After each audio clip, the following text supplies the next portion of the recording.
Hi எல்லாரும் எப்படி இருக்கீங்க? Welcome to our channel shades of Priya ராகுல். நம்ம இன்றைக்கி ஒரு சின்ன vlog தாங்க பார்க்க போகிறோம். வீடியோக்குள்ளே போகிறதுக்கு முன்னாடி நம்ம சேனலை சப்ஸ்கிரைப் பண்ணாதவங்க மறக்காமல் சப்ஸ்கிரைப் பண்ணிக்கோங்க. மார்னிங் முருங்கைக்கீரை செய்யலான்னு சொல்லிட்டு நைட்டே நல்லா நியூஸ் பேப்பரில் போட்டு சுற்றி வச்சுட்டேங்க. மார்னிங் எழுந்து அந்த நியூஸ் பேப்பர் ஓப்பன் பண்ணி பார்க்கும்போது இலைகள் எல்லாமே நல்லா உதிர்ந்துருச்சு. முருங்கைக்கீரை ஆரோக்கியத்துக்கு ரொம்ப நல்லதுங்க. அயர்ன் டெஃபிஷியன்சி இருக்கிறவங்க எல்லாமே ரெகுலராக முருங்கைக்கீரை எடுத்துகிட்டு வந்தால் சரியாகும். அது மட்டும் இல்லாமல் ஹீமோக்ளோபின் லெவலும் இன்க்ரீஸ் பண்ணி கொடுக்குங்க. வீட்டில் வயசானவங்களுக்கு கை கால் வலி மூட்டு வலி எல்லாமே இருக்கும். அவங்க எல்லாமே இதை ரெகுலராக எடுத்துகிட்டு வந்தால் அந்த வலியுமே சரியாகுங்க.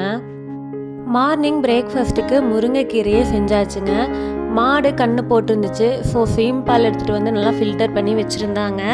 இந்த சீம்பால் உடம்புக்கு ரொம்ப நல்லதுங்க. இதில் ஆன்டிபாடிஸ் ரொம்ப அதிகங்க. நோய் எதிர்ப்பு சக்தியை அதிகம் பண்ணி கொடுக்கும். நம்மளோட இம்யூன் சிஸ்டமை பூஸ்ட் பண்ணி தருங்க. இந்த சீம்பாலை ரெகுலராக எடுத்துகிட்டு வர்றதுனால எலும்பு சம்மந்தப்பட்ட எந்த ப்ராப்ளம்ஸாக இருந்தாலும் அதை குணப்படுத்தி கொடுக்கும்னு சொல்கிறாங்க.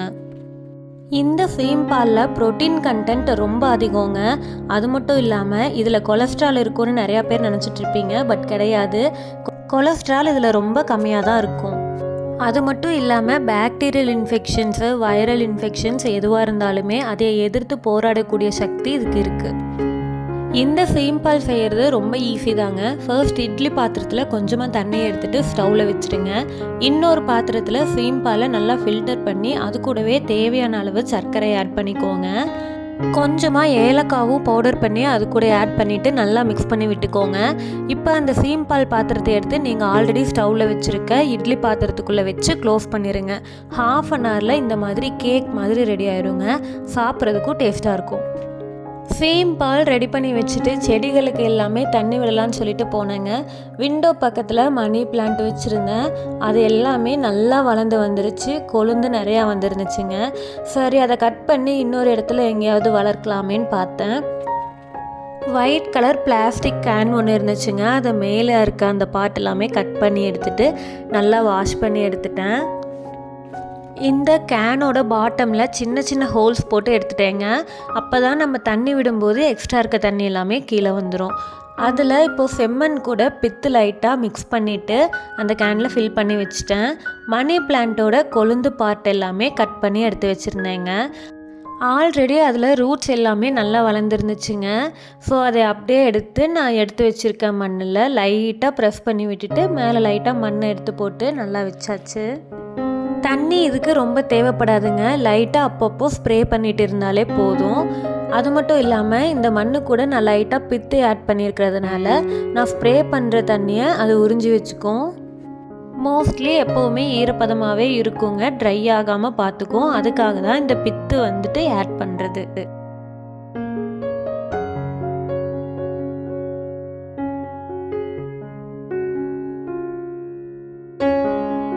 ஆஃப்டர்நூனுக்கு மேலே அம்மா வீட்டுக்கு போகலான்னு சொல்லிட்டு கிளம்பிட்டு இருந்தோங்க.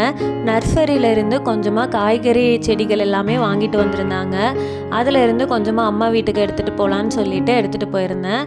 அம்மா கிட்ட கொடுத்ததுமே ஃபஸ்ட்டு அதெல்லாம் நட்டி வச்சுட்டு அதுக்கப்புறமா தான் அடுத்த ஒர்க் எல்லாமே பார்த்தாங்க. தக்காளி, காலிஃப்ளவர், முட்டைக்கோஸு, அப்புறமா கத்திரிக்காய், இந்த செடி எல்லாமே நான் எடுத்துகிட்டு போயிருந்தேங்க. அம்மாவுக்கு செடிகள்னால் ரொம்ப பிடிக்குங்க. என்ன செடி கிடைச்சாலும் சரி அதை வாங்கிட்டு வந்து வீட்டில் நட்டி வச்சுருவாங்க. வீடு சுற்றியுமே ஃபுல்லுமே பூச்செடிகளாக தான் இருக்கும். வீட்டுக்கு தேவையான காய்கறிகள் எல்லாமே மோஸ்ட்லி அம்மா தோட்டத்திலே வளர்த்திப்பாங்க. நான் கண்டிப்பாக ஒரு நாள் அம்மா வீட்டு கார்டன் டூர் ஒரு வீடியோவாக அப்லோட் பண்ணுறேங்க. ஏன்னா அவ்வளோ செடிகள் வச்சுருப்பாங்க வீட்டை சுற்றியும். அவ்வளோ நல்லா இருக்கும். அம்மா வீட்டுக்கு போயிட்டா வர்றதுக்கே மனசு வராது, அப்படி இருக்கும். இங்கே செடிகள் நிறையா இருக்கிறதுனால சம்மர் டைம்லலாம் ஹீட் ரொம்ப தெரியாதுங்க. வீடு சுற்றியுமே நிறையா செடிகள் வச்சுருக்காங்க. ஸோ ஹீட் ரொம்ப தெரியாது. நான் சம்மர் டைமில் எங்கே இருந்தாலுமே அம்மா வீட்டுக்கு போகிறதுக்கு தான் பார்ப்பேன். இப்போது மேரேஜ்க்கு அப்புறமா எப்போ அம்மா வீட்டுக்கு போனாலுமே எந்த ஒர்க்குமே செய்யவே தோண மாட்டேங்குதுங்க. சும்மா உட்காந்துட்டு அம்மா ஏதாவது குக் பண்ணி கொடுத்தாங்கன்னா சாப்பிட்டுட்டு அப்படியே டைம் ஸ்பெண்ட் பண்ணிட்டு வர மாதிரி தான் இருக்குது. ஈவினிங் கண்டினியூஸாக 3 ஃபங்க்ஷன்ஸ் இருந்துச்சுங்க. அப்பா அம்மாவும் அதுக்கு வர வேண்டியதாக இருந்துச்சு. ஸோ நாங்கள் எல்லாருமே அப்பா அம்மா வீட்டுக்கு போயிட்டு எல்லோரும் ஒன்றா கிளம்பிட்டோம். ஒரே நாளில் நிறைய ஃபங்க்ஷன்ஸ் இருந்துச்சுன்னா அதை அட்டன் பண்ணுறதுக்கு கஷ்டமாக தாங்க இருக்கும். பக்கத்து பிளேசஸில் இருந்தால் கூட அவ்வளோக்கா தெரியாது. பட் எங்களுக்கு இருந்த எல்லா ஃபங்க்ஷன்ஸுமே அப்படியே ஆப்போசிட் டைரெக்ஷன்ஸில் தான் இருந்துச்சு. ட்ராவலிங் டைம் தான் ரொம்ப அதிகமாகிடுச்சு. ஒரு வழியாக எல்லா ஃபங்க்ஷன்ஸும் அட்டன் பண்ணி முடித்து வீட்டுக்கு வர்றதுக்கு நைட்டு 11 ஆகிடுச்சுங்க. அவ்வளோதாங்க, என்னோடய பிஸியான டே அதோட முடிஞ்சுச்சு. அடுத்து நெக்ஸ்ட் vlogல உங்கள் எல்லாரையும் மீட் பண்ணுறேன்.